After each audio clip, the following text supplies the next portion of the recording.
Capítulo 3. Louis Pasteur. Los microbios son una amenaza. Parte 1. 32 años después de la muerte del gran Spallanzani en 1831, la casa de microbios se encontraba estacionada. Se diseñaban nuevos microscopios, pero nadie los usaba. Nadie sospechaba que ciertos animalillos eran unos asesinos más efectivos que la guillotina y los cañones de Waterloo. Cierto día de octubre de 1831, un niño de 9 años se apartaba horrorizado del gentío que se aglomeraba a ver a un hombre que moría luego de haber sido mordido por un lobo rabioso. Era Louis Pasteur, hijo de un curtidor de Arbois y bisnieto de un siervo del conde de Udreser. ¿Qué es lo que vuelve rabiosos a los lobos y a los perros, padre? ¿Por qué mueren las personas cuando son mordidas por perros rabiosos?, preguntaba Luis. Su padre, el curtidor, era un viejo sargento de los ejércitos de Napoleón. Había visto caer a 10.000 hombres víctimas de las balas, pero no tenía la menor idea de cómo las enfermedades matan a la gente. El recuerdo lo acosó y asustó durante mucho tiempo. En aquella época, Pasteur era un muchacho atareado y meticuloso, que en absoluto llamaba la atención. Su tiempo libre lo ocupaba en pintar paisajes. Durante su estancia en el modesto colegio de Arbois, empezaron a dibujarse los rasgos buenos y malos de su carácter. Pasteur fue enviado por su padre a la Escuela Normal de París. Fue entonces cuando tuvo la intuición de que él llegaría a ser un gran químico. De aquí a poco empezó a realizar investigaciones por cuenta propia con frascos conteniendo líquidos malolientes y tubos de ensayo llenos de sustancias de vistosos colores. En la misma época que Louis Pasteur inclinaba su nariz roma y su frente despejada sobre confusos montones de cristales, dos investigadores aislados, uno en Francia y otro en Alemania, empezaban a tomar en serio los microbios.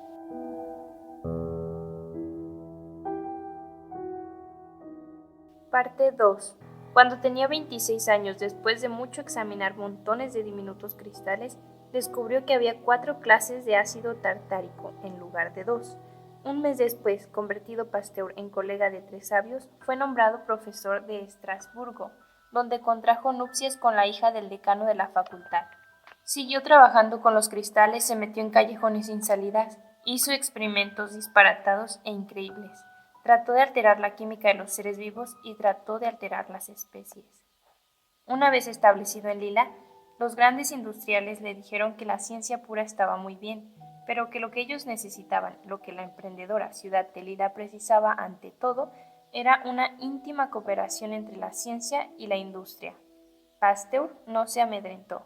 Monsieur Bigot, destilador de alcohol, encontrándose en un conflicto, fue un día a visitar a Pasteur en su laboratorio.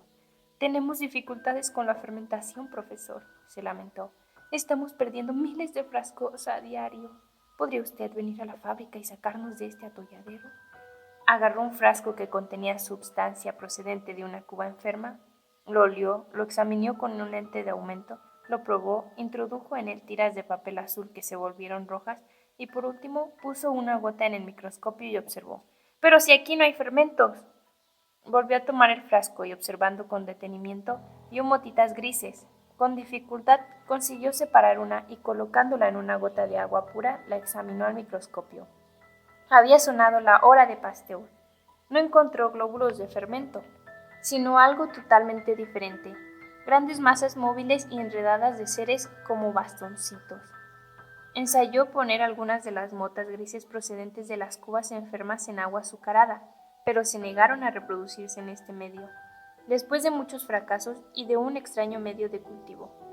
Tomó levadura seca, la hirvió en agua pura y la filtró para obtener un líquido perfectamente transparente, al que añadió una cierta cantidad de azúcar y un poco de carbonato de cal para impedir que el líquido tomase carácter ácido.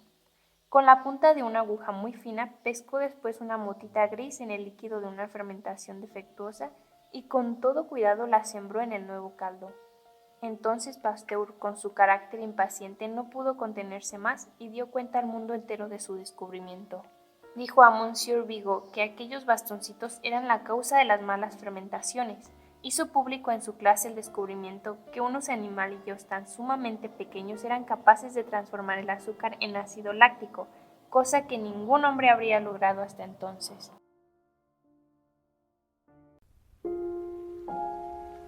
Parte 3. El experimento que había realizado con los bastoncitos productores del ácido láctico le había convencido, aunque nadie sepa por qué, de que otras especies diferentes de seres microscópicos eran capaces de ejecutar 1 millón de cosas gigantescas, útiles y hasta peligrosas. Se mudó a París. Pero el mundo de la ciencia le era hostil. Liebig, el gran alemán, el príncipe de los químicos, el gran sacerdote de la química, era contrario a las ideas de Pasteur. Lo que tengo que hacer es cultivar fermentos en un medio que carezca de albumina, y si en estas condiciones los fermentos transforman el azúcar en alcohol, entonces ya puede Liebig despedirse de sus teorías. Él creía que la albumina era necesaria. Pronto descubrió que eran los fermentos al multiplicarse y no la albumina los que descomponían el azúcar. Realizó ensayos fantásticos que duraron de junio a septiembre para saber cuánto tiempo conservan los fermentos la facultad de seguir fabricando alcohol y al final exclamó: suministrando azúcar suficiente a los fermentos no dejan de trabajar en 3 meses o aún más. Leyó trabajos acerca de este tema, dio conferencias y lanzó insolentemente sus afirmaciones a la cabeza del gran Liebig. Los antiguos profesores de Pasteur se sintieron orgullosos de él. La Academia de Ciencias, que antes no había querido abrirle sus puertas, le concedió ahora el premio de filosofía. Una mañana, en uno de los frascos cuyo contenido se había estropeado, notó la presencia de otra especie de diminutos animalillos que nadaban alrededor de unos pocos bastoncitos que se movían desalentados. De esos bastoncitos que debían de estar presentes a millones. Un día cayó de pronto en cuenta de que cada vez que aparecían en los frascos los enjambres de la nueva especie de animales de mayor tamaño, despedían el mismo olor fuerte y desagradable a manteca rancia.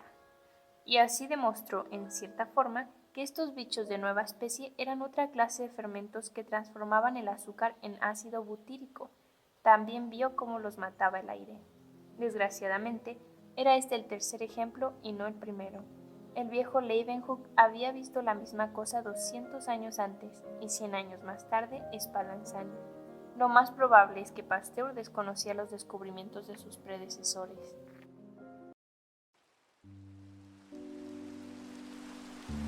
Parte 4. Pasteur realizó curiosos experimentos que tardaron 3 años en llegar a término. No habiendo microbios, no se echaban a perder las cosas como la leche. Lo mismo que Spallanzani no podía admitir que los microbios procediesen de la materia inerte de la leche o de la manteca. Era seguro que los microbios debían tener progenitores. En estas circunstancias llegó un buen día a Valar al laboratorio de Pasteur. Comprenderá usted que, al penetrar el aire a medida que va enfriándose el frasco, el polvo y los gérmenes que éste arrastra por el cuello angosto quedan retenidos por la humedad de sus paredes. Dijo: tome uno de esos frascos que ha tenido en la estufa tantos días donde no haya aparecido seres vivientes y agítelo para que el caldo moje la parte del tubo estirada en forma de cuello de cisne. Vuélvalo a meter en la estufa y mañana, por la mañana, se encontrará usted enturbiado el caldo por grandes colonias de animalillos, hijos de los que se quedaron adheridos al cuello del matraz. Pasteur siguió estas instrucciones y todo salió según había predicho Valar. Pasteur ideó más tarde un experimento que implicaba tener que atravesar Francia en tren, un ensayo que lo obligó a deslizarse por los glaciares. Como esperaba, encontró que cuanto más se elevaba la temperatura, menor era el número de microbios. Parte 5. Volvió a emprender la tarea de demostrar a Francia cómo la ciencia podía ahorrar dinero a la industria. Para este fin se fue de inmediato a su casa natal, a Arbois, para salvar la industria vinícola que estaba en peligro. Sabía por las investigaciones que había efectuado en otra época que eran los fermentos lo que transformaban el mosto en vino y tenía la convicción de que el culpable de que los vinos se echasen a perder era otro ser microscópico. Y así era. En cuanto examinó al microscopio las muestras de vinos grasientos, encontró un hormiguero de curiosos microbios muy pequeños ensartados unos con otros como las cuentas de un rosario. Que las de vino amargo estaban infectadas por otra especie microbiana y aún había otra diferente en los vinos agriados.